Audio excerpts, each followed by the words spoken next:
Electric generator is a device that is used for producing electric current by converting mechanical energy into electrical energy. It works on the phenomenon of electromagnetic induction. Let us study about the construction, principle and working of an electric generator.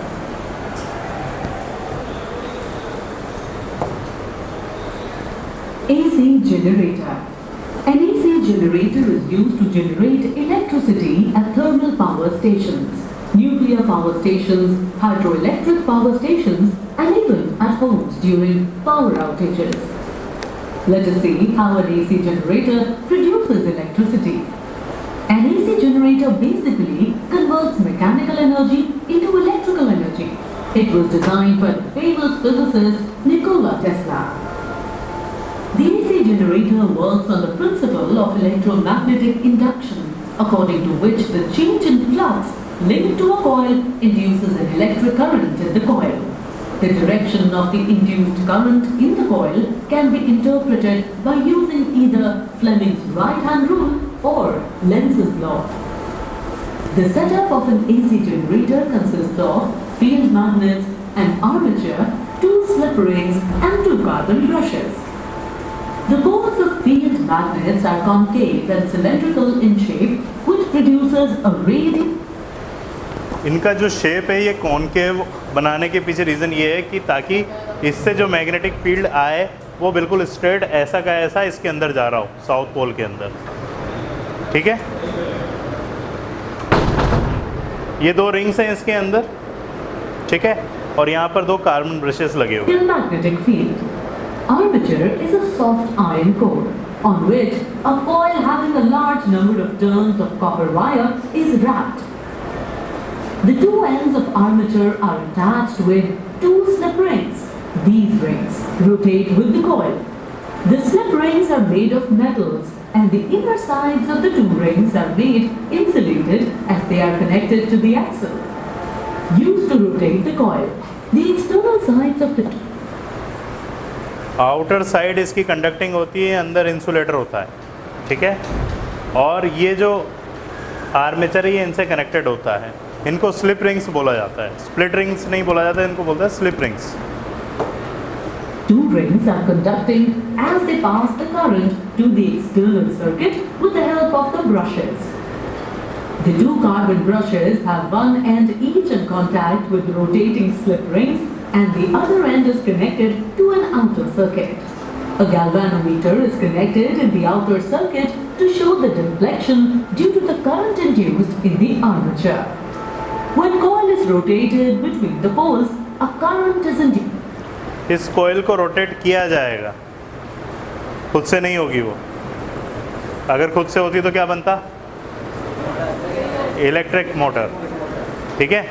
यहाँ पर इसको rotate करवाया जाएगा, वो mechanism दिखाया नहीं है जिससे इसको रोटेट कर रहे हैं, किसी भी मैकेनिज्म से इसको रोटेट किया जा सकता है।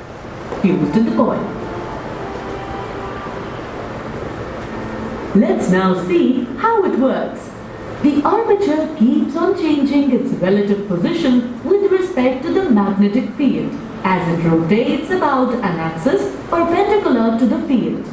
Therefore, the flux linked with the coil keeps on changing with time.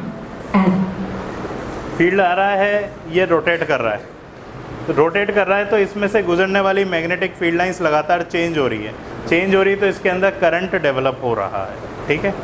The result, an EMF is induced. This in turn induces an electric current in the coil. As the 2 ends of armature are connected to an external circuit, an electric current starts flowing through it.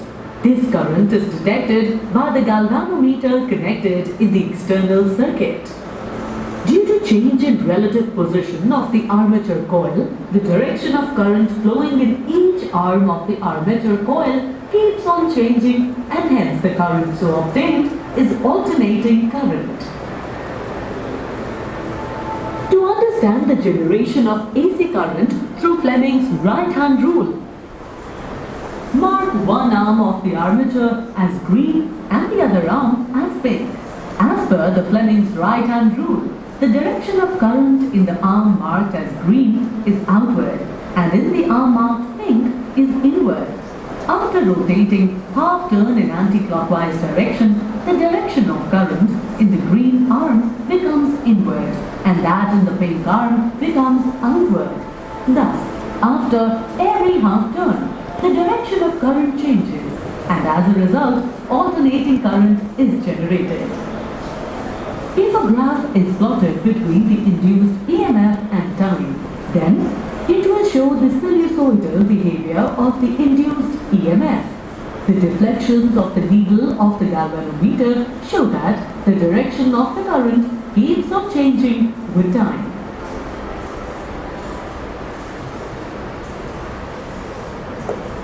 AC. इसकी direction जो change होती है वो समझ में आया आप लोगों को? फ्लेमिंग के राइट हैंड रूल से अपन निकालेंगे इसको। तो इधर वाली आर्म जैसे हाफ रोटेशन के बाद में इधर आती है तो उसके अंदर करंट की डायरेक्शन रिवर्स डायरेक्शन के अंदर इंड्यूस होती है, ठीक है। इसको हम फ्लेमिंग के राइट हैंड रूल से निकाल सकते हैं। जिधर भी मैग्नेटिक फील्ड जाएगा उधर इस वाली फिंगर को रखेंगे, जिधर भी उसका मोशन हो रहा है, जैसे मान लीजिए ऊपर हो रहा है, ऊपर जा रही है वो आर्म, तो आप इसको ऊपर रख लोगे तो उसके अंदर करंट बता देगा ये किधर जा रही है। फिर जैसे हाफ रोटेशन कंप्लीट होगा तो जो आर्म पहले ऊपर जा रही थी अब इधर पहुंचने के बाद में वो नीचे जा रही होगी, नीचे जा रही होगी तो फिर उसके अंदर करंट की डायरेक्शन चेंज हो जाएगी। तो एवरी हाफ रोटेशन पे करंट की डायरेक्शन को इसमें चेंज किया जाता है, चेंज हो जाती है, इसलिए इसको ऑल्टरनेटिंग करंट बोलते हैं। आप जितना फास्ट उसको घुमाओगे उतनी जल्दी हाफ रोटेशन कंप्लीट होगा और उतनी जल्दी उसके अंदर करंट, ऑल्टरनेटिंग करंट की फ्रिक्वेंसी उतनी ज़्यादा बढ़ती जाएगी। हमारे घरों में जो फ्रिक्वेंसी आती है ऑल्टरनेटिंग करंट की वो 50 हर्ट्ज़ आती है, यानी 50 साइकिल्स पर सेकेंड, एक सेकेंड में 50 बार घूमता है वो, ठीक है। अब हम पढ़ेंगे इसके अंदर DC Let's study generator. about DC generator.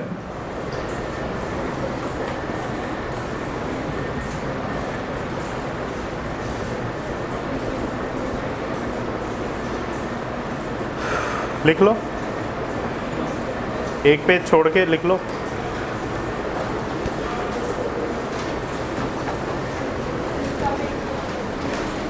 हाँ जी,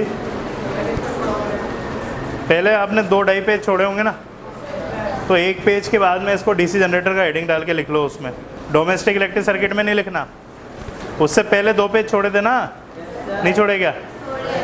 उससे पहले जो 2 पेज छोड़े हैं उसमें से एक पेज छोड़ के अगले में लिख लो।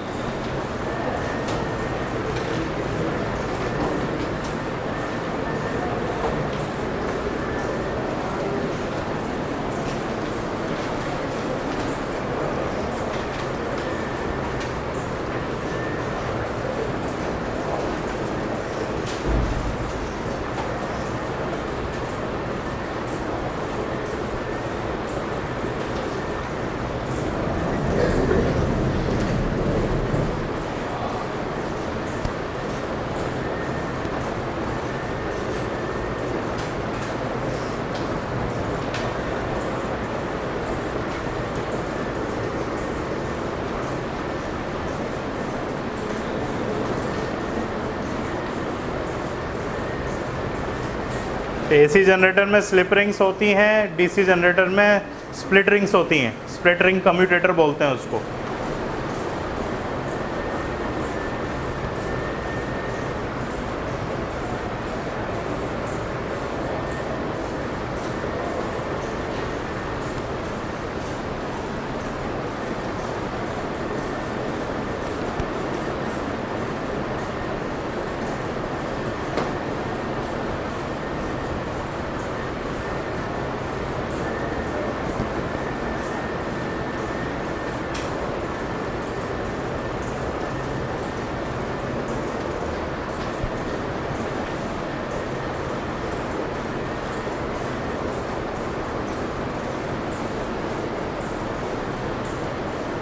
One brush is in contact with the arm moving upwards in the field,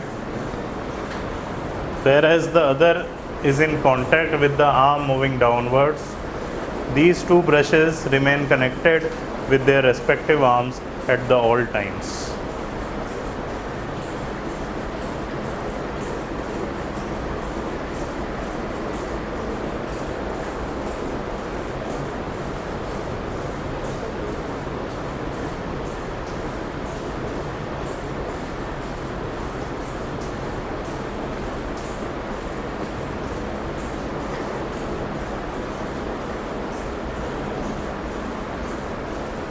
बना लिया. One brush is in contact with the arm moving upwards in the field, whereas the other is in contact with the arm moving downwards. These two brushes remains connected with their respective arms at all the times.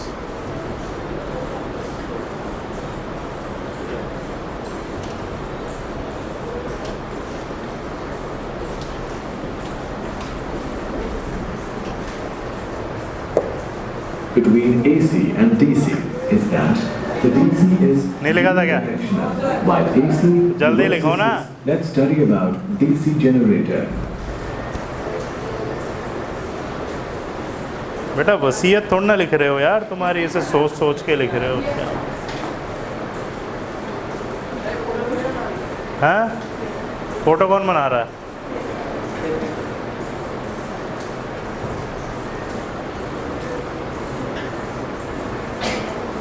बढ़ो आगे.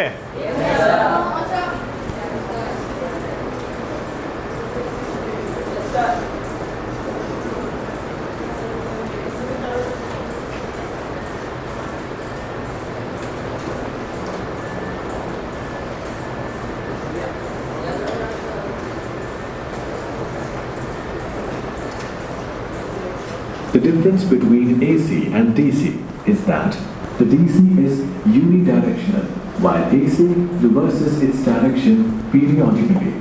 DC में direction change नहीं होती. Let's watch the following animation to better understand the house wiring system. The difference between AC and DC is that the DC is unidirectional, while AC reverses its direction periodically. The advantage of AC over DC is that electric power can be transmitted over long distances without much loss of energy.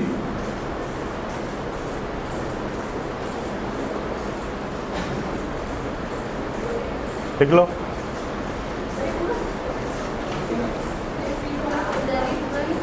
हाँ जी, हाँ पूरा ही लिखो, ये important है. One word में या उसमें आ जाता है कई बार. The difference between AC and DC is that DC is unidirectional, where AC reverses its direction periodically.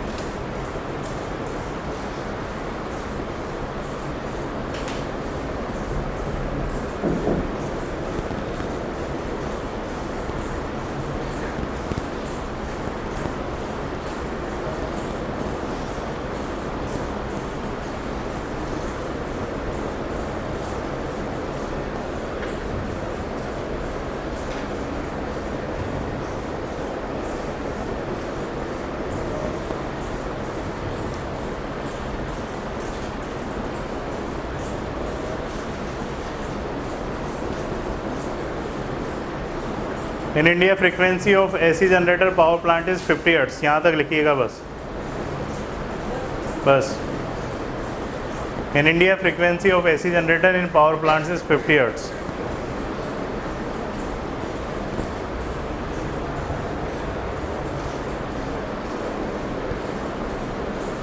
Advantage of AC over DC, an electric power can be transmitted over long distances without much loss of energy.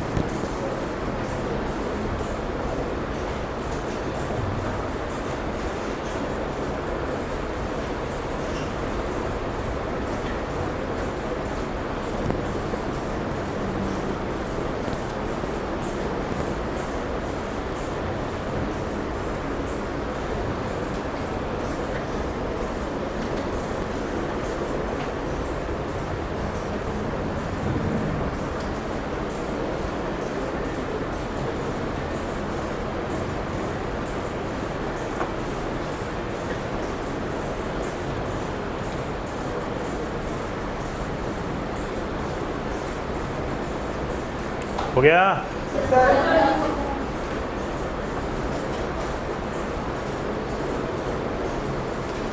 जल्दी लिखो यार.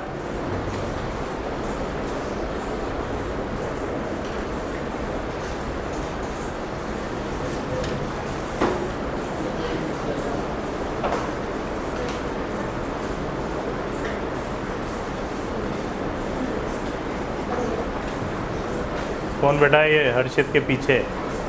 Head down करने वाला। अच्छा, इसकी तबीयत खराब है। हो गया क्या? तो क्या लिखता रहता है रे? तेरी जीवनी लिख रहा है क्या उसमें? जल्दी लिखा कर ना इसको। Let's watch the following animation to bet the difference between AC and DC is that the difference between AC and DC is that the DC is unidirectional while AC reverses its direction periodically. The advantage of AC over DC is that electric power can be transmitted over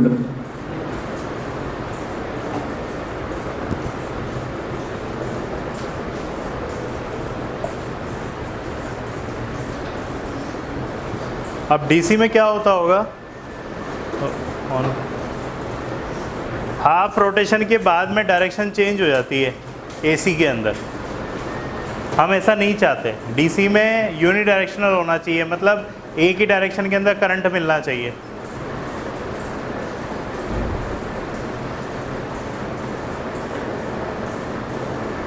समझ में आई बात? Half rotation के बाद में current की direction change होती है, किस में? एसी जनरेटर में। लेकिन डीसी में हम चाहते हैं कि करंट की डायरेक्शन चेंज ना हो।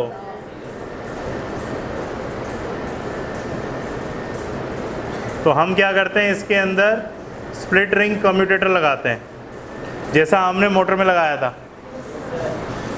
आधा टूटा हुआ सिस्टम, जो पहले इधर कनेक्ट हो, फिर घूमने के बाद में इधर कनेक्ट हो जाए।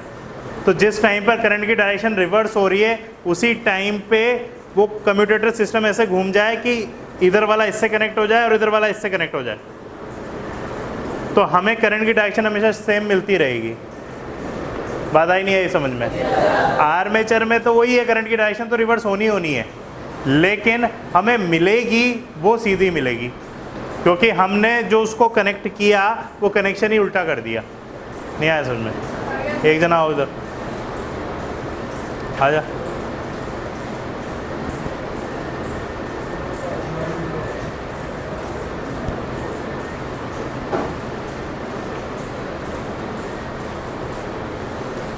ऐसे आदमी करके खड़ा हो जाए इधर मेरी तरफ। ये रोटेट कर रहा है, रोटेट करने पर ये आर्म ऊपर जा रही है और इधर आ रही है। तो जब ये आर्म इधर आएगी तो ये नीचे जाएगी, ऊपर जाएगी। अब मैं इसके हाथ तोड़ के थोड़ा लगाऊंगा। ये तो आई बात समझ में? तो पहले मैंने अपना कनेक्शन ऐसे कर रखा था, ये जैसे ही इधर आया मैंने अपना कनेक्शन ऐसे कर दिया। नहीं आई बात समझ में? पहले क्या हो रहा था, ये जैसे इधर आता था ये वाला इससे पकड़ते थे, ये वाला इससे पकड़ते थे। पर मैंने क्या किया, आपकी बारी जब ये इधर आया तो मैंने इसको ऐसे पकड़ लिया। तो मुझे तो हमेशा सीधा ही मिला ना, है ना? वो उधर घूम के भले उल्टा दे रहा हो, पर मैंने इधर इसके साथ में अपना कनेक्शन भी चेंज कर दिया, तो मुझे तो सीधा ही मिलेगा हमेशा। तो ये होता है डीसी के अंदर।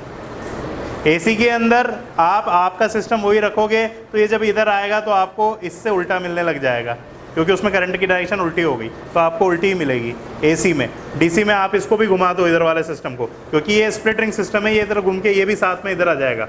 तो मुझे जैसा इसमें करंट इधर आने पर सीधी आ रही है, तो ये सीधी आएगी हमेशा, और हमेशा एक ही डायरेक्शन में करंट मिलती रहेगी। ठीक है, बैठ जाओ। अब हेडिंग डालिए domestic electric circuits.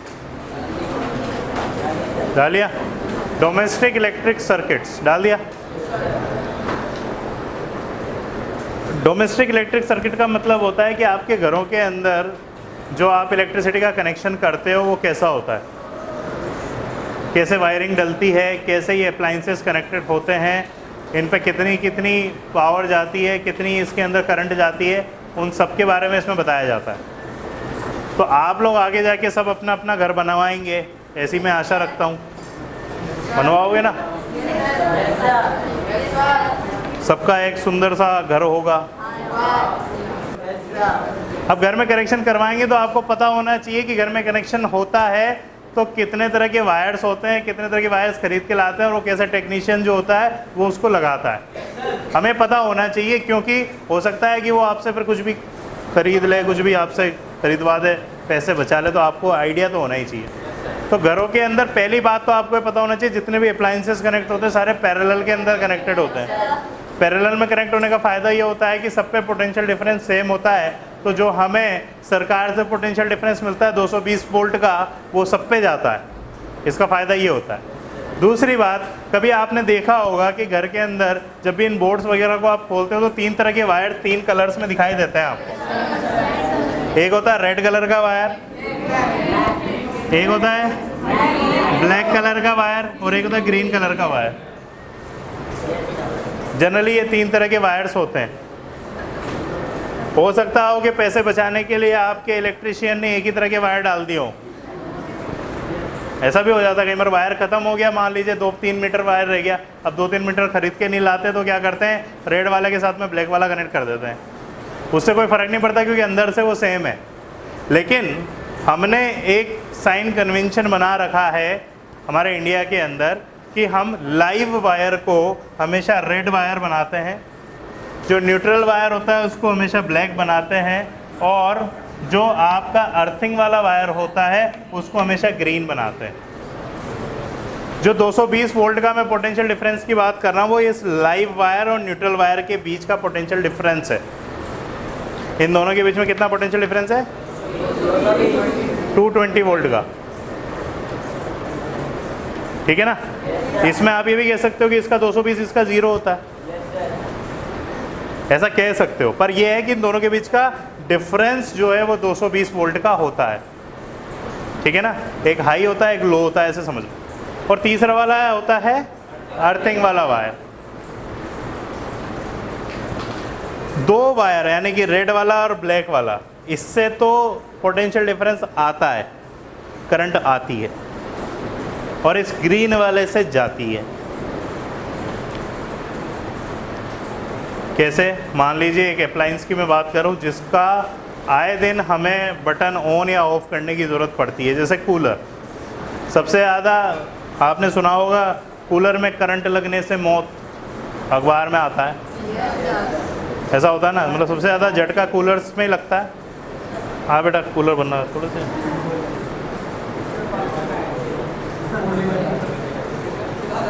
He is mister cooler. ये कूलर है साहब, इनके 2 वायर हैं, ये एक लाइव वायर है, एक न्यूट्रल वायर है। इसका पंखा और इसकी मोटर चलाने के लिए आपको लाइव वायर और न्यूट्रल वायर के बीच में पोटेंशियल डिफरेंस 220 वोल्ट का कनेक्ट करना होता है।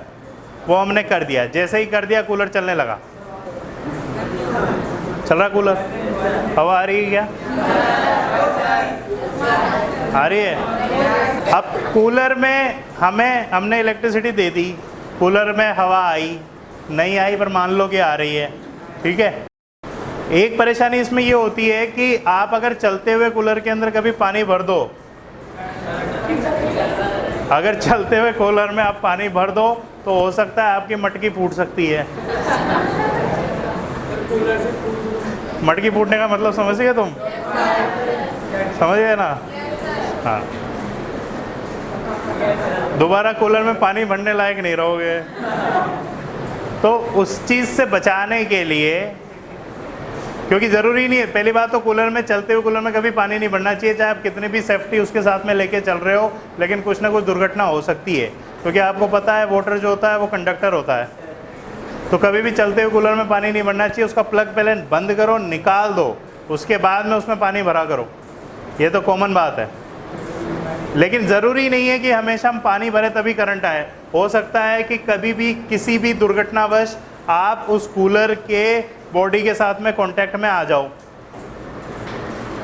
मान लीजिए कूलर है, चल रहा है, आप उसके पास से गुजर रहे हो, नीचे आपका पैर पे किसी चीज़ से ठोकर लगी, आप कूलर से जाके भिड़े, कौन है बात? ऐसा हो सकता है?